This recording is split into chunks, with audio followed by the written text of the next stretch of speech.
Hello mga kasari, good morning. Today is Monday at pangalawang vlog na po natin ngayon. Dadating po ngayon yung ahente po natin ng sigarilyo which is JTI and PMFTC. So, ayun guys, i-haul and pricing ko sa inyo yung mga sigarilyo na kukunin ko sa kanilang dalawa na ahente ko. And ayun guys, antayin na lang po natin yung ating mga ahente ng sigarilyo. A few moments later. Talaga naman. 8, ano? Magkano bayarin, sir? 8, 9, 10. Sa atin, ano ito? Magkano yung credit ko? Credit limit? 98. Ah. Kasi ba ito mga wala? Kung dito kami. Ano yan? 1, 2, 3, 4, 5, 6, 7, 8, 5, 8, 9, 10. Magmamahal na ba, sir? May balita na? Yearly naman yan. Pero malayo-layo pa naman siguro. Wala pa biso. Sabi ng ano daw, bali-balita Malboro daw. Wala. Oo. Sabi nga.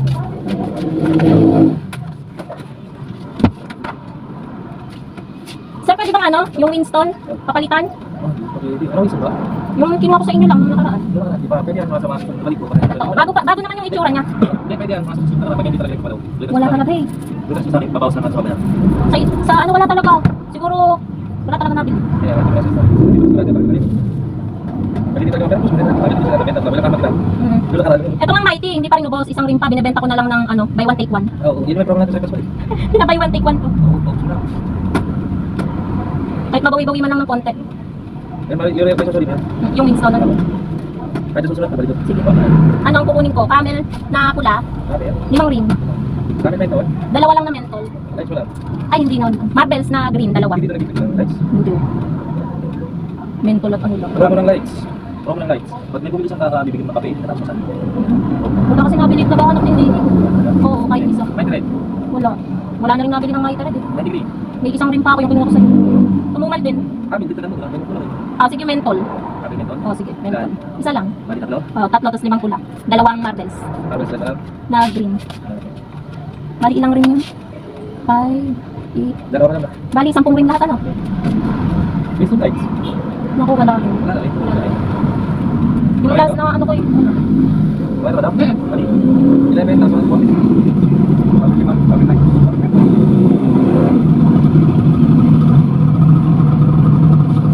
Wala, kami lang talaga ang ano eh. Gumagalaw eh.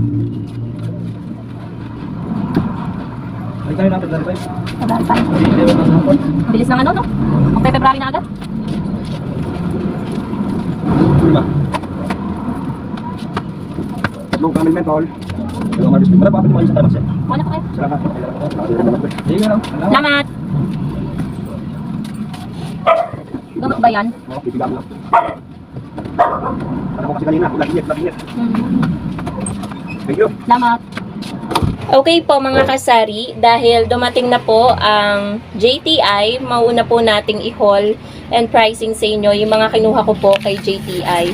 By the way, meron po akong 2 resibo dito mga kasari at yung isa po yung total ng pinagbayaran ko, yung last na kinuha ko sa kanila na worth 8,910, binayaran ko po yun, and yung halaga naman po ng kinredit ko naman ngayon mga kasari is 11,042 pesos.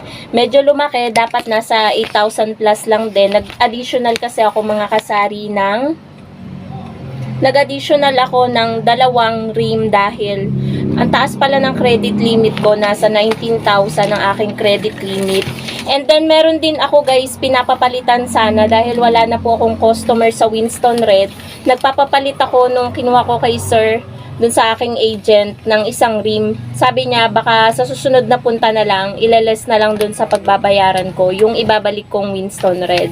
So buti na lang guys, pwede kasi nung nakaraan hindi ko napapalitan yung Mighty Red dahil may bago ng Mighty Red, yung mahaba. Kasi medyo naka 1 taon na to sa akin daw, 1 taon na hindi pa rin nabibili. So ngayon guys, unahin kong i-haul sa inyo yung 5 rim ng camel na pula na aking kinuha. So anuhin ko lang guys. Nasa ilalim kasi. Ayan, ano ba sinabi ko? Camel. Ayan, 1, 2, 3, 4,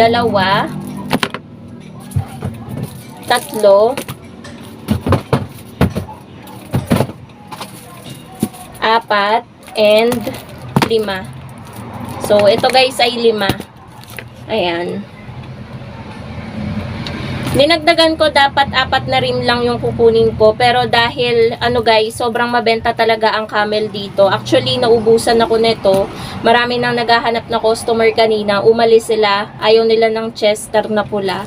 Camel talaga yung hinahanap nila. Ang puhunan po ng Camel is 1,066 kada isang rim po mga kasari. So, ang bentahan ko po nito kada isang kaha po is 120. Kalahati ay 60 per stick naman guys or per peraso ay 6 pesos. So, umabot po bale ng 5,330 itong 5 rim na aking kinuha. Bali, yung kinuha ko guys na sigarilyo kay JTI ay 3 klase lang po. Hindi po ako kumuha ng Winston, hindi ako kumuha ng ano pa ba? Mighty, hindi rin ako kumuha guys dahil matumal na po sa akin ang Mighty. Tapos guys, ayan medyo tumidilim. Kumuha din po ako ng 5. Bali 3 rim ng Camel Menthol. Inaalok ako ni Sir guys ng Camel Lights kaso wala naman naghahanap sa akin ng Camel Lights. Kahit pa meron silang pa-promo doon, hindi ko inabil dahil hindi naman po ako sigurado kung yun ay mabebenta ko dito sa tindahan. Eto guys, 3 rim ang aking kinuha dahil ito naman ay medyo mabenta dito sa tindahan. 1,066 din po ang puhunan nito kada isang rim at ganun din po ang aking bentahan. 6 pesos per stick, 60 pesos naman po ang kalahati at 120 po ang isang kaha. Ito naman pong Camel Menthol mga kasari sa akin, hindi siya mabenta ng kaha-kaha. Mabenta siya ng per stick. Yun. Wala pong bumibili nito ng kalahati, ng ganyan. Ano po talaga, per peraso talaga siya. Pero kung kahit naman bibili sila ng kaha or per peraso, same lang naman yung kalalabasan ng presyo niya. So, ang total guys ng kinuha ko na sigarilyo ay 10 rims. So, dito na tayo sa last. Bali, 2 rim ng marbles na puti or green. Eto guys, ito yung medyo pricey. Ito kasi 140 ang bentahan ko kada isang kaha. Dahil ang puhunan po nito per rim ay 1,257. Bali yung Camel Menthol po pala ay pumatak ng 3,198. And ito naman po ay 2,514. Yung 2 marbles na green, 2 rim. So, ito 140 per kaha ang bentahan ko, 70 ang kalahati at 7 pesos naman po per stick yung aking bentahan. And yan po mga kasari, a total of 11,042 pesos yung pagbabayaran ko pagbalik po nila sa February 5. Ang bilis talaga mga kasari ng panahon.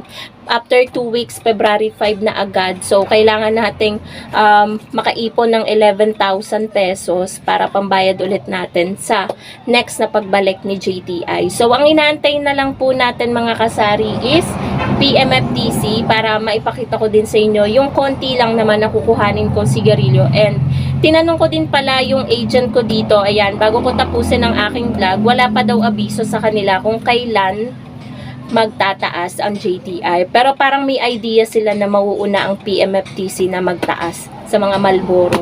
So, yun po guys, antayin na lang po natin ng PMFTC. Puno na yung kuya ng pandikit ha.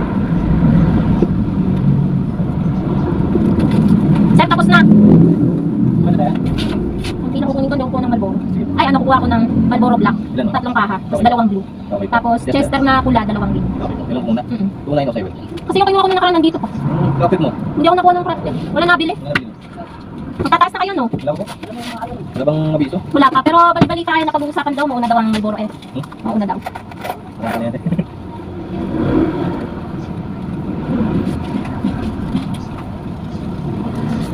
Pwede po magbayad ng baryatat sa 10.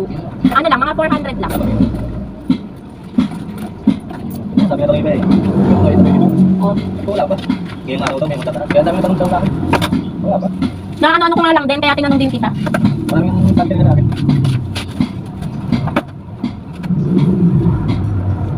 Madali na magbilangin. Sa supera, sa darang 10. Tunay na. Tunay ka kayo. 1, 2, 3, 4, 5, 6, 7. Hindi ko lang sa'yo. Hindi ko tayo na Oras nang kasara ka ng tulog yun. Minsan nakasandal dito, nakanganga eh. Pero medyo ako inaanto. Sunod-sunod ang dating ng ahente eh. Okay. Dito no? Ha? Dapat butis na dito. Sakto lang. Dati, malakas din ang Malboro sa akin. Kaso, marami ng mga nagtayong tindahan kasi. Pati dyan sa labas. Salamat ha. Salamat. Ayan po mga kasari, dahil dumating na din po ang PMFTC, ay ipapakita ko po sa inyo yung sigarilyo na kinuha ko sa kanila ngayon na nagkakahalaga lamang. Ito po ay hindi credit, kinakash ko lang po ito dahil ko konti lang naman ako kung kumuha sa kanila parate. So 2,907 lang po yung aking nakuha at ito lang po yung lahat. Bali, 2 rim po ng Chester na pula, 3 kaha ng Marlboro Black at 2 kaha ng Marlboro Blue. So, ang bentahan ko po ng Marlboro ay 180 po ang isang kaha, 9 pesos per stick at 90 pesos naman po ang kalahati. Tapos guys, 155 ang puhunan kada isang kaha. Sa Chester naman po, ang puhunan po nito is 1,066. Sobrang bilis lang guys ng transaction namin. Hindi ko nga alam kung nag-signature ba ako dun sa tablet nila. Wala akong maalala. Pero meron silang pinapirmahan sa akin dun sa papel. Tapos ito guys, 1,066 ang puhunan. Bali pumatak siya ng 2,132. Yung 2 kaha ay 310 at 465 naman itong 3 kaha ng Marlboro Black. Tapos ang bentahan ko naman ito guys is 120 per kaha, 60 ang kalahati at 6 pesos naman ang per stick. Ito guys ang kalaban ng Camel dito sa aking tindahan, ang Chester na pula. Pero walang tatalo guys sa Camel dahil napaka mabenta talaga sa tindahan ko ng Camel. Hindi naman sa bias mga kasari dahil yun naman talaga ang totoo na mas mabenta talaga sa akin ang mga JTI cigarettes. I-base nyo na lang guys sa kinukuha kong sigarilyo. Ito yung kinuha ko sa PMFTC, 5 kaha ng Marlboro and yung 10 rim na kinuha ko kay JTI. So ayun lamang po mga kasari, ang balik din po ng aking ahente ay February. Bakit February 22? February 22 nakalagay dito, nagkamali si Sir. February 22 ngayon. So, ang balik po ni Sir ay February 5. January 22 pala ngayon. So, ayun, mali na rin ako mga kasari. Pagod na din dahil 4 na ahente yung inano ko ngayong araw na to. At sa wakas, tapos na yung gawain ko. Magcha-charge na din po ako ng aking cellphone dahil lobat na po ang aking cellphone. Sakto may nagpa-load kaya hinugot ko at sakto rin na dumating yung PMFTC kaya dire-diretso na yung ginawa ko bago ko isaksak ulit yung aking cellphone. So yun lamang po mga kasari, sana nag-enjoy po kayo sa pag-haul and pricing ko po sa inyo ng mga sigarilyo na kinuha ko kay JTI and PMFTC. So dito po sa PMFTC, tinanong ko po din si Sir MJ, yung agent ko, kung magtataas na ang PMFTC. So sabi niya wala pa daw abiso sa kanila. Fake news daw yung mga naririnig natin na magtataas na si Marlboro. So yun lamang po mga kasari. Thank you so much for watching and happy selling po sa inyong lahat. Bye guys!